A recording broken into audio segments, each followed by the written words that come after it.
Hello, class. Mr. Fino here. This is lesson 1 on investigating the past. So let's start with an introduction.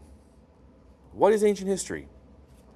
Ancient history is the distant past, way in the past, from the earliest humans through the first great civilizations. We're going to study several civilizations from Mesopotamia to ancient China to ancient Greece. Next, let's look at some detectives who studied the past, starting with archaeologists. Archaeologists are people that examine objects or artifacts that people have left behind. Some example of those artifacts would be the clothing people have worn, the tools they used, the weapons used, as well as coins and money exchanged. The next detective of the past are historians. Historians are people that record or write down what happened in the past. Usually historians look at artifacts and read documents left behind. Some examples of those documents would be diaries or letters. And the third detective of the past are geographers. Geographers are people that study the natural features of the earth, such as water, landforms, plants, animals. You can see a bunch on this picture here. They also look at human-made features. It's not just about the things of the earth, human-made features as well, such as towns, bridges, or dams. And then we have this fourth question. It's a big question.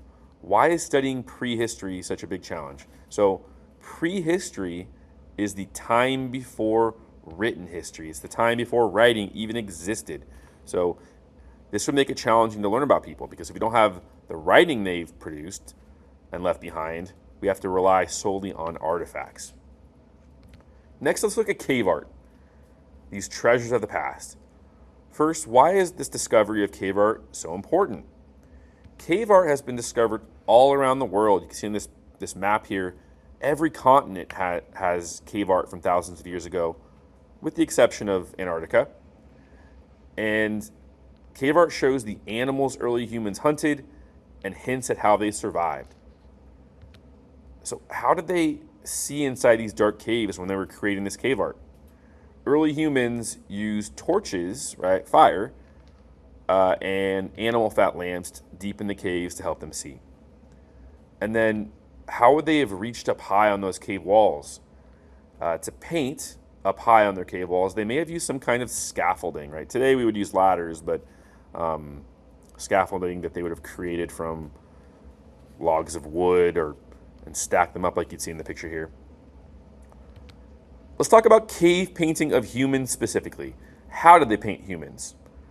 They drew very simple people, often hunting with weapons like spears. Next, why? Why did they paint humans? There are various theories around this. Perhaps they were performing a ritual of some kind, planning for a hunt, or drawing an event to remember later on things that they experienced. Next, cave paintings of animals. How did they paint animals? They drew animals very detailed, often using uneven walls like you see here for the composition of their art. So you can see they use this ledge to put the buffalo on in their art. Next, we have why. Why did they paint animals? Some theories, perhaps they were trying to capture the magical powers of animals, because animals are incredible. There are all types of animals that can do different things, like you see here. Or another theory is maybe they were just connecting with the spirit world of some kind of early religion. Other things painted, shapes and handprints. So they drew shapes and handprints, and some theories suggest that maybe those handprints could have been early signatures, right? So a cave artist would have drawn something and left their handprint behind, maybe to show that they did it. Spear thrower tops. What were spear throwers? They could create these fancy spear throwers that look something like this, which could release weapons faster than throwing. So they would attach perhaps a spear onto this spear thrower and launch it at a much higher speed or velocity. They created clay sculptures.